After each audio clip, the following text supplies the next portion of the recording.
La paix, la miséricorde et les bénédictions d'Allah soient sur vous.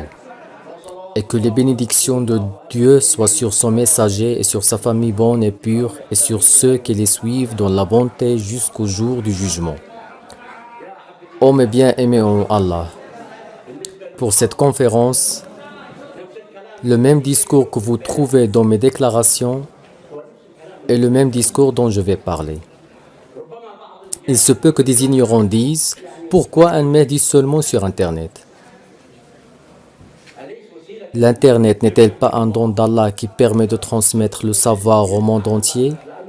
Car le messager d'Allah, que la paix et la prière d'Allah soient sur lui, est envoyé par Allah à tous les gens. Il est donc nécessaire que le message du Saint-Coran soit transmis à tous les gens. Malheureusement, depuis que les musulmans ont renoncé à appeler les mondes, en oubliant qu'il était en vrai des témoins sur les gens.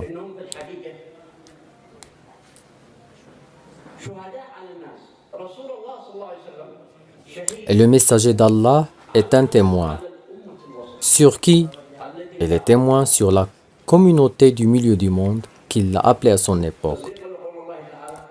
Conformément à la parole d'Allah le Très-Haut, gloire et pureté à Allah le Tout-Puissant. Nous avons fait de vous une communauté du milieu du monde pour que vous soyez témoins sur les gens, comme le messager sera témoin sur vous. C'est-à-dire que le messager est témoin du fait qu'il leur a transmis le message et nous sommes témoins sur les gens qu'il leur a transmis le message venu avec le messager, que la paix et la prière d'Allah soient sur lui. Tel est le Saint-Coran véridique qui ne contredit pas les versets clairs du Saint-Coran. Le message est le rappel adressé au monde, mais malheureusement, comme nous l'avons dit, si l'appel était continu, beaucoup de gens auraient cru depuis très longtemps. Mais ils l'ont oublié comme si Mohammed était uniquement un messager que pour les Arabes. Bien au contraire, nous sommes témoins sur tous les gens. Témoins sur les Arabes et les non-Arabes. Gloire et pureté à Allah le Tout-Puissant. Mais malheureusement, ils ont abandonné le livre d'Allah. Beaucoup de savants de la communauté l'ont abandonné. Comme si le Saint-Coran n'était descendu que pour qu'ils le récitent uniquement pendant la prière sans plus. C'est le Saint-Coran qui nous a préservé même la langue arabe. Et par Allah, si Allah n'avait pas préservé la langue arabe par le Saint-Coran, il serait perdu depuis longtemps. Allah sait quelle langue nous parlions de nos jours. Mais c'est le Coran qui a protégé la langue arabe. Le miracle du Coran consiste au fait qu'il est préservé de toute falsification ou malfaçon jusqu'au jour dernier. Rien que cela est un miracle. Allez voir la Torah et l'Évangile, vous les trouverez des copies comme les hadiths. Beaucoup de livres, mais qui sait l'inconnaissable? Quand la parole d'Allah, le Très-Haut, a été révélée, en vérité, c'est nous qui avons fait descendre le Coran et c'est nous qui en sommes gardiens. Parole véridique d'Allah le Tout-Puissant. Rien que cela est un miracle. Il est en effet préservé de la falsification. Comment peut-il savoir, Mohammed, le messager d'Allah, qu'Allah le préserverait de la falsification, si ce n'est parce qu'il vient d'Allah sans doute ou suspicion? Et le Coran est une miséricorde pour les mondes. Et la religion de l'Islam, une miséricorde pour les mondes. Il n'y a de puissance que par Allah le Très-Haut et le Tout-Puissant. Si le monde avait eu connaissance de préceptes de l'islam qu'Allah nous a ordonnés, par Allah ils en auraient tous cru. Car par exemple, si les mécréants qui ignorent ce qui est révélé dans le Coran savaient qu'Allah nous a recommandé d'être bienveillants avec eux. Gloire et pureté à Allah le Tout-Puissant. Allah est le Très-Haut, gloire et pureté sur lui, nous a recommandé par sa parole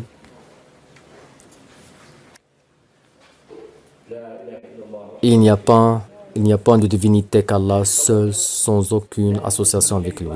Primo, nous devons bien comprendre une chose très importante avant d'évoquer le verset.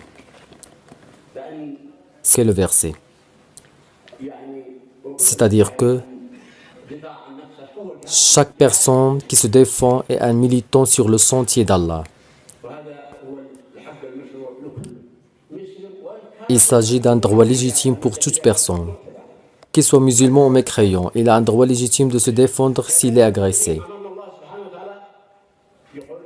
De même pour les musulmans, Allah le Très-Haut, gloire et pureté à lui, nous a ordonné dans sa parole: combattez dans le sentier d'Allah ceux qui vous combattent et ne transgressez pas. Certes, Allah n'aime pas les transgresseurs. Ce qui veut dire, n'attaquez pas ceux qui ne vous attaquent pas, car cela est une agression. Deuxièmement, lisez le verset où Allah nous a conseillé. Allah nous a conseillé pour ceux qui ne nous combattent pas pour la religion. Allah le Très-Haut a dit: Allah ne vous défend pas d'être bienfaisant et équitable envers ceux qui ne vous ont pas combattu pour la religion et ne vous ont pas chassé de vos demeures, car Allah aime les équitables. Ne s'agit-il pas ici d'une recommandation émanant d'Allah pour ceux qui à la base ne croient pas au Saint-Coran et qui ne nous combattent pas?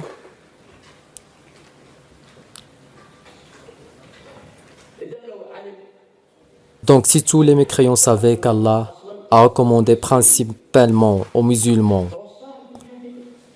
il leur a recommandé de bien se comporter avec les non-musulmans. Et que pensez-vous avec les musulmans entre eux-mêmes? Oh chers frères, nous et tous le savons bien que la religion d'Allah est la base de sa miséricorde pour les mondes. Miséricorde pour les mondes. Parce que malheureusement, il y a une guerre acharnée contre la religion d'Allah.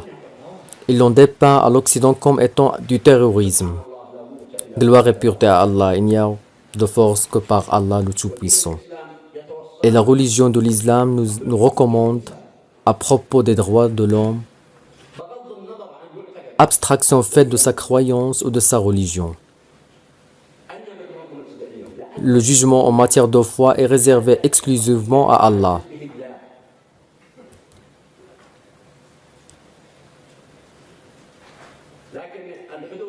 En revanche, les peines qu'Allah a fait descendre seront appliquées aux musulmans comme aux non-musulmans sur le même pied de l'égalité. En effet, il empêche l'homme d'agresser son frère humain. Quant à la foi, et dit: la vérité émane de votre Seigneur, quiconque la veut qu'il croit, quiconque le veut qu'il mécroit. On sache ce qui était descendu dans le livre d'Allah, dans les versets clairs faisant la base du livre d'Allah. En tout cas, aux gens, cela fait 17 années que l'appel d'Imam al-Mahdi Nasser Mohammed Yamani a commencé. 17 années. Cela signifie que j'étais jeune quand j'ai commencé l'appel. Maintenant, louange et merci à Allah, et je continuerai jusqu'à ce qu'Allah décide autrement. Mais je vous dis une chose. Il se peut que les ignorants penseraient et diraient: quel sacré temps il a consacré dans son appel. Si nous réfléchissons au commencement de l'appel du prophète d'Allah Ibrahim, que la paix et la prière d'Allah soient sur lui, quel âge avait-il lorsqu'il a commencé son appel? Quand il a cassé leur statue. Quand il a cassé leur statue, il n'avait aucune valeur. Quand il a cassé leur statue, il n'avait aucune valeur chez eux. Et nous voyons cela à travers la parole d'Allah le Très-Haut. Ils dirent: qui a fait cela à nos divinités? Il est certes parmi les injustes. Ainsi directement, ils sont souvenus d'Ibrahim et ils ont dit: certains disent: nous avons entendu un jeune homme me dire il s'appelle Ibrahim. Il était encore jeune, mais lorsque les anges envoyés par Allah sont venus en lui annonçant du châtiment, qui était en vrai une réponse de la part d'Allah à l'invocation de Lot. Parce que c'est Lot qui est resté tandis qu'Ibrahim a été expulsé malheureusement. Bref, qu'a-t-il a dit au début lorsqu'ils l'ont informé de la naissance du prophète d'Allah Ismaïl? Il dit: m'annoncez-vous alors que la vieillesse m'a touché? Comment annoncez-vous donc? malgré le fait qu'ils s'adressaient aux anges. Ils dirent, nous t'annonçons la vérité, ne sois donc pas de ceux qui désespèrent. Il dit, et qui désespère de la miséricorde de son Seigneur, sinon les égarés. Ô gens injustes, ne soyez pas désespérés de la miséricorde d'Allah. Sa femme était debout et elle rit alors.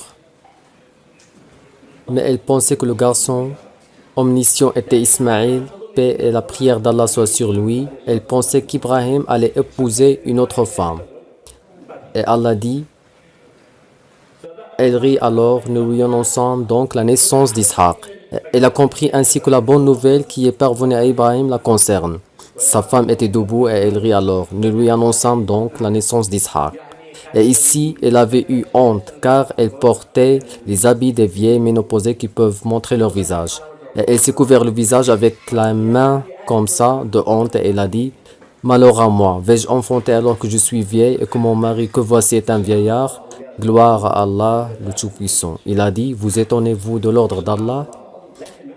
Mais ce que nous retenons de cette histoire, c'est le début de l'appel d'Ibrahim.